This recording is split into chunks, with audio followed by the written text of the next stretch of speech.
everyone, they're all gay. They're all gay. Population of DC Earth is, 350. So at one point, the editors are kind of trapped. Once they get it proposed, now they are in the unenviable position of, in 2021, telling, in this case, is a female writer, no, you can't make that character gay. The thing is, they know, even if they don't run immediately to Bleeding Cool or BuzzFeed or whatever, they know it's just going to sit there. In 5 years, this woman's going to be getting, an interview, and it's like, it was really rough, with the homophobia. I proposed that Tim Drake be gay, and let's say his name, and let's destroy his career. So just like, yeah, fine. Just. This would be my challenge. I would say, I love that idea. We were actually just about to do that. So what's your fourth storyline afterwards? And they're going to, what? Okay, so revealing that he's always been gay. You're not changing him to gay. He's always been gay. And we just didn't notice in hundreds of comics, half of which we could actually literally read his thoughts that were floating above his head. He's always been gay. And then this TV writer who knows nothing about the character is like, oh, totally. Yeah, he's totally gay. So the first story is revealing how he's always been gay. Okay, so the second story is him coming out to everyone. His, family, which is all genius detectives. And they just never noticed. I remember one time Gail Simone was writing this storyline where Batgirl had a trans roommate. And then the trans roommate comes out, and you expect the next line to say, oh yeah, I knew, I was just respecting your privacy. But Gail was trying to do the thing where it's like, oh my gosh, you can't tell trans women apart from other women. Like, you can't. So, of course, Babs was like, oh my gosh, really? I remember seeing this thing, and they literally pointed out that, like, men and women, like, their elbows hinge at different angles. Like, if you're relaxed, a man's arms will kind of angle in the forearms, and with women, it'll either be, like, straight or even, like, out a little bit, because they have hips. But like, I just wish Babs would be like, really? I mean, I always thought it was a weird that you had an Adam's apple, but I accept you.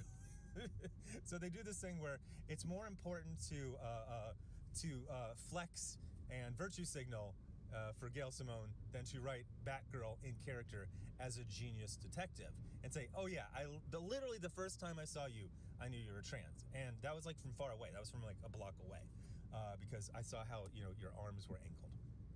So now when, I would say, what's your fourth storyline? Because the first storyline is coming out of, revealing that they were always gay, not turning them gay because they were always gay. Second storyline is just coming out to everyone. I remember in Supergirl, her sister, is it a foster sister? Her human sister came out of the closet. And they literally had 3 episodes of coming out. Let me come out to my friends. Let me come out to my coworkers. Let me come out to my family. And you know what the storyline was? Everyone was accepting. That's not a story. That's not a story. Can you imagine this story? Bruce, I'm gay. No, you ain't. No, I'm gay. I'm going on a date with this twink friend of mine who hasn't been in the comics in 5 years. You're straight. Nah, you're straight. I'm a genius detective, and you are straight. There's no drama. That's not a story. Coming out to 3 different groups and everyone just accepts you, that's not a story. So we get basically these like non-stories, like this like tofu is just taking up space. So first story, they were always gay. Second story, coming out. What's the third story? Discrimination, which is usually the really, really imaginative writing of random bigot on the street yells something homophobic. That's some nuanced writing right there. So you've revealed that they were always gay, had them come out and deal with the bigotry storyline. What's your fourth storyline? And it can't be them guiding one of their friends who also finally realize they're gay or trans. So we've run through the entire cycle of this character is gay now. 3 storylines. What's your fourth storyline? And they're just going to be... Well, first they're going to get mad because they're being put on the spot because they're going to know what's going on. And then they're going to be plotting their revenge, but they're going to be kind of like, they let me make the character gay, and I don't know shit about this character. Like, I just skimmed the Wikipedia. And then what's your fourth storyline? They'll be like, incels? I'm sorry? Incels? And what are the incels doing? They're killing gay people? Why would incels who hate women kill gay people? They're killing lesbians? Isn't the whole thing with incels is like women reject them? Wouldn't they kill straight women? There aren't any. There aren't any left in the DC universe. Like, this is ridiculous. And of course it's some TV writer who has like barely any... Fine. Now here's the deal. What are you gonna do once everyone's gay, or at least a majority? Are you gonna have, you know, a crisis, a reset crisis on infinite homosexuals? Final night of straight people being around? Like, what are you gonna do with this? Where are you gonna go with this? Congratulations. You did the single storyline that's basically allowed in 2021. Now what do you do with it? Everyone on the Bat family will be accepting, and you know what they're gonna be? It's like, we're gonna have the same spoiler. It's like, I always knew. Really? You never said anything. You and Tim had a pretty open, you know, an honest relationship. I'm not sure if Spoiler is a genius, but she's very, very intelligent. You couldn't just have a conversation. It's like, Tim, I think you're gay. He's like, yeah, I was just kind of pretending to be straight. I kind of felt like I had to live up, you know, to... This genre is very popular in progressive circles, especially among feminists, like the ones who run the Whisper networks in the comic book industry. It's very common in these stories for all the guys to be gay or bisexual to an inexplicable degree. You'll find fewer gay dudes in a gay bar than you will in these comics. And if the boys have any interest in girls at all, it's fleeting and can easily be dropped. The genre also has tons of non-consensual sexual encounters that are usually treated as passionate and just an expression of the assaulter's uncontrollable love of the victim. I don't know if DC is going to go that far, but the rest of it should sound pretty familiar, because that's what we've been seeing with way too many male, usually young male characters in DC and Marvel comics. To call this yaoi, which means no climax, no point, no meaning, seems fair since most of these stories have no climax, no point, and no meaning. They just exist to appeal to people who will never actually buy comics, but will post about their love of the changes on social media for about 3 minutes and then promptly forget this ever happened. And if you hear a cascade of rumblings in the distance, don't worry. That's just Chuck Dixon rolling his eyes as DC Comics ruins yet another character he helped make popular. At this point, I think it's probably intentional, like someone saying, who did Chuck Dixon write? Let's fuck him up. I'm sure this news is going to make the rounds and upset all the right people, as a Twitterati would say. But ultimately, it just proves my point that mainstream American comics are out of ideas. If anyone working at DC actually had an interesting idea of what to do with Tim Drake, they wouldn't have made the boy bisexual, but really gay. Literally out of nowhere. You would have come up with something that actually made sense and would breathe new life into a character who got sidelined because y'all decided to fuck over all your 90s characters. But what do I know? I'm just some guy.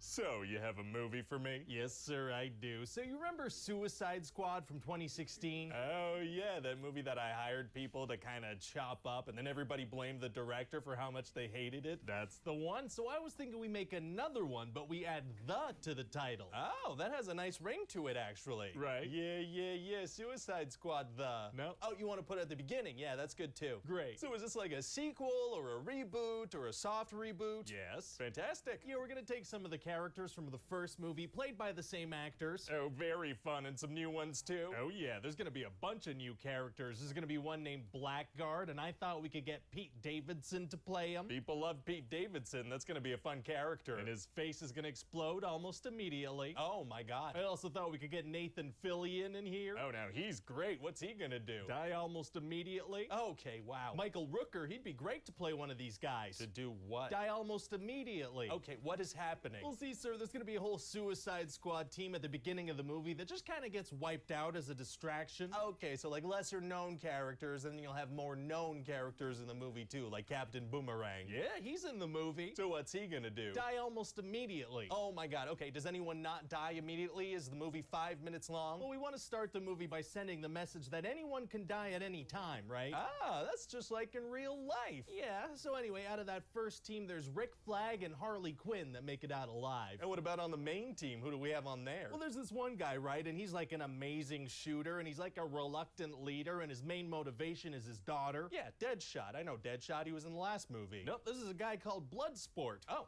that...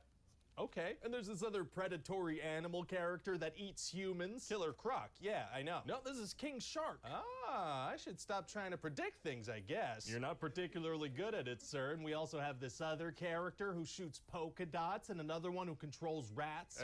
Working for pest control is tight. No, her name is Ratcatcher too, and she can like control rats with her mind. And then there's Peacemaker, who's like Bloodsport, except he murders in the name of peace. Who were you thinking for that role? I was thinking maybe John Cena. Oh, you know what? I can't see him in that role.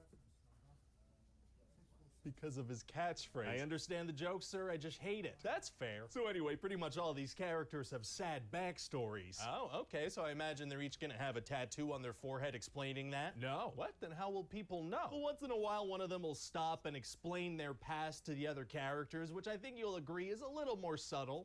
I guess. And so, yeah, Amanda Waller implants bombs into all these people's necks, which is the whole premise of the thing. Sure. And so she sends them all to this island laboratory to destroy this experiment called Project Starfish. So what kind of stuff does the squad get up to on this island? Oh, well, first of all, they need to go save Rick Flag because it seems like he's been captured. Okay. So Peacemaker and Bloodsport, they have this kind of competition where they go through this camp and just kill people in horrific ways, just extremely bloody and graphic. Oh, so we're like talking like an R rating here. Yeah, because this way we get to see some brains and spinal cords and say stuff like 69 and splooge. 69, that's the funny number. Yeah, it is. And the other stuff is gross. Yeah, it is. Very fun. So they eventually reach this tent that Rick Flag is in, and it turns out the camp was full of good guys. He wasn't even captured. Oh, whoops. Whoopsie. And so Rick Flag didn't hear any of the commotion? No, he didn't hear the people screaming or exploding or the guard tower collapsing right next to him. How did he not hear any of that? Well, he was in a tent. Oh, tents are known for being soundproof. Carry on. And so we're also going to meet up with Harley Quinn. And what's she up to? Well, see, since she's the most popular character, I figured she should get her own solo movie. Well, she already got her own movie. Yeah, well, she's going to get another one inside of this one. That makes sense. So she has this whole big side quest and even a love interest, and she ends up being captured by these military people, and she's being tortured for info. Oh, that's painful. It sure is, sir. But then she pretends to be unconscious, and so she strangles this guy with her legs when his back is turned. Well, thank God he took a break with his back turned while still within her reach, or that plan wouldn't have worked at all. Yeah, it worked out pretty great. So then she takes out a whole bunch of military guys with like crazy martial arts and stuff. Harley Quinn is better at hand-to-hand combat than a full squad of trained military people? Yes. No further questions. So eventually they get their hands on this bad guy called the Thinker, who's been running the Starfish experiment for like 30 years. Okay. And so obviously that's gonna lead into like the third act where they have a big situation to deal with.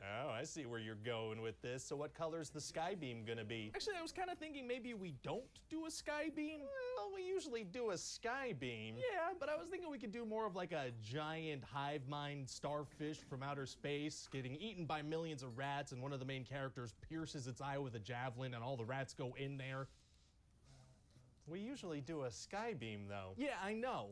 Okay. So anyway, it turns out that Amanda Waller told Peacemaker to get this hard drive that proves that the government's been funding the whole starfish thing. Oh. But Rick Flag doesn't think that's very nice, so they get in a fight and Peacemaker kills Rick Flag. Very rude. And then Ratcatcher 2 gets the hard drive, so Peacemaker wants to kill her. Yeah, it's gonna be hard for her to get out of that situation. Actually, it's gonna be super easy. Barely an inconvenience. Oh, really? Yes, because of an explosion, Bloodsport's gonna fall through multiple stories in a building and land in the exact spot he needs to be in to save the day without injury. Oh, that is convenient. It sure is, sir. Then we're gonna have a scene where King Shark falls from a building and gets shot point blank with a bunch of machine guns, but his skin's so tough it doesn't hurt him at all. Very cool. How'd they inject the bomb into his neck? Unclear. And so this explosion is also gonna set this giant hive mind starfish free. Uh-oh. And so this thing shoots out little starfish that attach to people's faces. And that's how it does its hive mind thing? Exactly. So I guess the good guys need to keep their faces covered covered for the whole fight, huh? No, they just do it like once each and that does the trick. Oh, fantastic. Yeah, cause see, we're gonna wanna see their faces, so these little starfish just kind of stop going for them after a bit. Wow, okay, so this hive mind is kind of a big moral dilemma to tackle, huh? Like, do you kill these people that are innocent, but they're being mind controlled by an alien? Oh no, we're gonna have a little line explaining that they're corpses under the starfish, so they're already dead. Oh, okay, thank God. So we don't have a sky beam, but we do have a faceless, soulless army. Well, we gotta do some of the classics. Yeah, we do. So then Ratcatcher 2 summons millions of rats to attack this starfish. Seems like maybe she could have solved a lot of the movie's problems all on her own. Yeah, well, this is the climax of the movie, so this is really when they use the full extent of their powers. That's fair. And so yeah, then Harley Quinn pierces the eye of the giant starfish with a javelin, and that takes care of that. And so they hadn't fired bullets at the giant starfish eye? They did, but only the javelin does any damage. Well, okay then. And so then as Starro is dying, he's like, I was happy.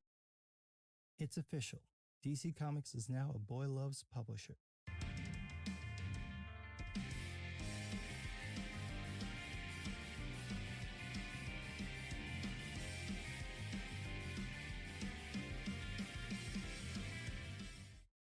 For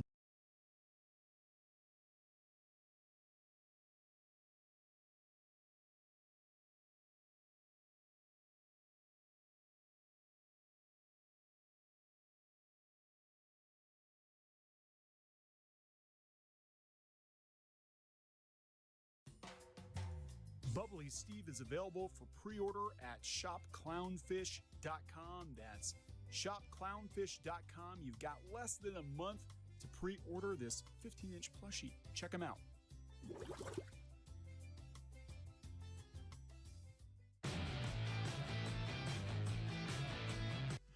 Hey guys, welcome back to Clownfish TV. This is Neon, and we're going to talk about Warner Brothers Animation and Cartoon Network deciding they're gonna start producing their own anime too. What's really interesting about this is that they sold off Crunchyroll. Crunchyroll was producing Crunchyroll originals and shows like X-Arm and High Guardian Spice. But now they're going to be producing their own quote-unquote anime as well, but it does seem like it looks a little bit better than what Crunchyroll was producing. But everybody's going to get in on this now, right? Everybody's going to get in on making Western-produced anime. It is what it is. So we're going to talk about that. Before we get into it any further, please subscribe for more pop culture news, views, and rants, guys. We're over 229,000 subs. Thank you so much for the support. Geeky is sitting this one out, but she will be back in later videos, so you're stuck with me. We talk about anime, we talk about whatever interests us that day, manga, comic books, definitely a lot about the animation industry lately, and this is kind of big news because we've talked about how manga and anime are blowing up right now in popularity, and everybody's getting in on it, even Taco Bell's getting in on it. But we've had concerns that a lot of the anime that is going to be produced is going to be American anime, Amera manga, Amera anime, whatever, and it might not be up to the standards that the Japanese have. But it does look somewhat promising. This guy's got a pedigree. We'll talk about it. This is coming from Cartoon Brew. They're going to produce, Warner Brothers and Cartoon Network are going to produce anime under Jason DeMarco, who is the Adult Swim guy, right? So Toonami. So, the first one that we've seen, I think, so far is Fina, Pirate Princess, which actually looks pretty decent. I'm going to be honest. I've been, watching the trailers for this one, and I'm like, well, this isn't bad. This is a far cry from X-Arm, right? But it is interesting that they chose to sell Crunchyroll and assuming, their originals and all that stuff, but they're going to produce it themselves. So Warner Brothers Animation, Cartoon Network are expanding into animation production, and Jason DeMarco has been tapped to spearhead the effort. The executive has joined the sister studios in a new role, Senior Vice President of Anime and Action Series / Long Form. Rooster Teeth, you're about done. I'm just gonna, there is no reason for Rooster Teeth to exist at this point if they're gonna do it themselves. And this is what we kind of heard about a few years ago, that Warner Brothers was gonna try to consolidate all of its animation under the Cartoon Network brand. And we saw, Adult Swim getting consolidated with HBO Max, and I can't even keep track of who's doing what now. But basically, as we understood it, and this was the plan like 2 or so years ago, is that they really only wanted one division to handle all of the animated content. They didn't need Crunchyroll. They didn't need Rooster Teeth. They didn't need Elation or any of that stuff. They're like, nah, Cartoon Network's going to pretty much do everything. And we're just going to have different brands underneath that. So anyway, the position mirrors DeMarco's existing role at Adult Swim, and he's going to keep both. So he's going to be in charge of Adult Swim and their anime and long-form series. So he's going to report to the president of Warner Brothers and Cartoon Network Studios and the president of Adult Swim. At WBA and CNS, DeMarco will develop series and long-form programming based on original library and third-party anime and action properties.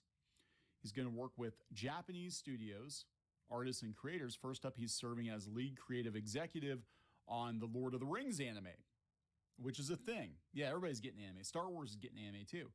The upcoming anime feature produced by New Line Cinema and Warner Brothers, directed by Kenji Kamiyama and animated by Sola Entertainment out of Japan. DeMarco has experience in anime, having co-created Adult Swim's Toonami block. Yes, that's where you're going to recognize him from, which he continues to manage. He's currently overseeing production of Adult Swim anime series Fina Pirate Princess, Uzumaki, and Blade Runner. A 20-plus year veteran of Adult Swim and Cartoon Network, he founded Williams Street Records. DeMarco says of the new role, I got into this business because I love action cartoons and storytelling. Being able to work in anime and action development, 2 areas of animation I care about, is a dream come true. I can't wait to bring everything I've learned from Toonami and Adult Swim to our animation studios. So Warner Brothers and Cartoon Network have made their share of action-adventure animation, the former in particular having produced many series set in DC's superhero universe. Anime, a fast-growing market outside Japan, is a new area for both. What could possibly go wrong? No, actually, I think, given the guy helped start Toonami, I think he probably is a good choice if they're going to do this. So I think we're going to see a lot of Western-produced anime from different studios. Obviously, Disney is getting into it as long as they use Japanese studios to handle the animation. But I think we're also going to see Japan kind of get into doing its own thing. It's very weird that they're doing this right after selling Crunchyroll. Like, yeah, we don't need Crunchyroll. We really don't. And Funimation, what they buy exactly? I mean, they already have a streaming service. They already have a lot of overlap, I think, with Crunchyroll. I think Warner Brothers is probably like, well, if you're dumb enough to buy it for $1 billion, have at it, because we're going to go make our own anime without you. And this gives us a good reason to get rid of stuff like High Guardian Spice and X-Arm and all these other originals that we were producing. Fina does look a lot better than anything that Crunchyroll has produced outside the webtoon stuff, for sure. So comicbook.com picked it up as well. Cartoon Network to co-produce original anime with Warner Brothers. Again, what could possibly go wrong? But also, guys, this is his Twitter account. Also, guys, when they say anime here, they mean anime as in created and produced in Japan, not anime-esque as in Avatar or Castlevania, although I'm interested in that sort of production too. But I'm definitely making a bunch of anime in case there's any doubt. So yeah, that's actually promising. So we'll see what happens. I have concerns about the West getting involved more closely in anime productions. But, it's going to happen. There's money to be made, especially after Demon Slayer. Once everybody saw how much money Demon Slayer made, both in manga and anime, everybody's going to run for that. They're going to run for that because, but I think that this could potentially be the kiss of death for like Tumblr-style cartoons too, because they weren't making that much money. They weren't selling a lot of merchandise. Unfortunately, some shows that I guess you would consider Tumblr-style, like Infinity Train, are getting prematurely canceled, I think, in favor of stuff like this. This is the flavor of the month now. We'll see where we're at in 2 or 3 years. Who knows? Gonna wrap this one up. Please subscribe for more pop culture news, views, and rants. We'll talk to you guys later.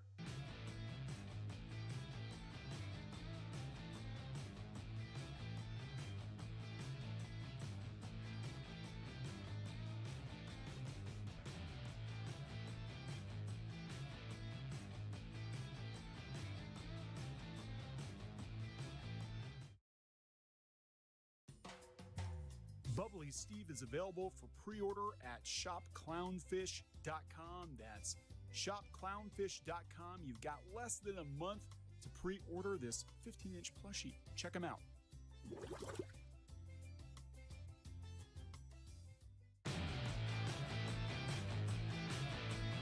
Hey guys, welcome back to Clownfish TV. This is Neon. I am here with Geeky Sparkles. Hello.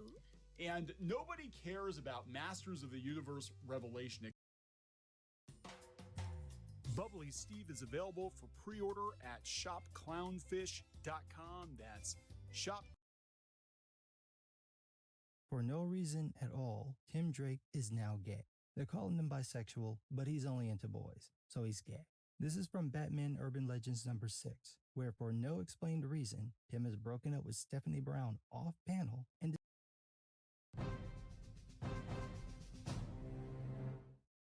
Hi everyone, it's Az here from Heel vs. Babyface. A couple of months ago, I did a video about DC looking like they were going to turn Tim Drake, the third Robin, into a bisexual or gay character for some reason. Now, the confusion, of course, lies in the fact that Tim Drake has been around for 32 years. He was first appeared in 1989. I think it was in A Lonely Place of Dying, that story arc.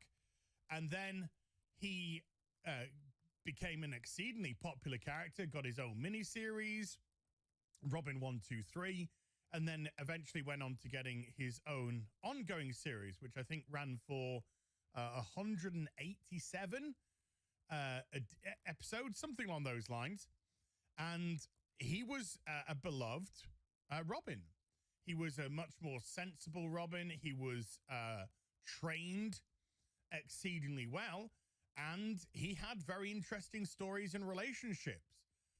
He got together with another vigilante that went by the name of Spoiler, Stephanie Brown, who for a brief period of time herself became Robin, and also for a brief period of time became Batgirl. And she was dangerous, and she was different, and she gelled exceedingly well with Tim's more upright and sensible approach. And they say opposites attract. They were perfect. And for about 32 of these years, I gotta say, around 20 of those, Tim and Stephanie have been an item, or if nothing's really happening in terms of the comics, they're still, together. And it was a great relationship. It was a really it's a relationship I don't think they even capitalized on, because I think they should have made a Robin and Spoiler comic where they're both together, and that would have been a good seller. I think it would have been great to have the perspective of this young adult, coming into their own and developing their own relationship as they go into college and stuff. But they didn't. And then, of course, DC suddenly split them up after bringing Tim and Stephanie back together very recently, because he was presumed dead, but he wasn't. He was actually off with Superman's father, Jor-El. And they just suddenly went, oh, hey, Tim, fancy some cock?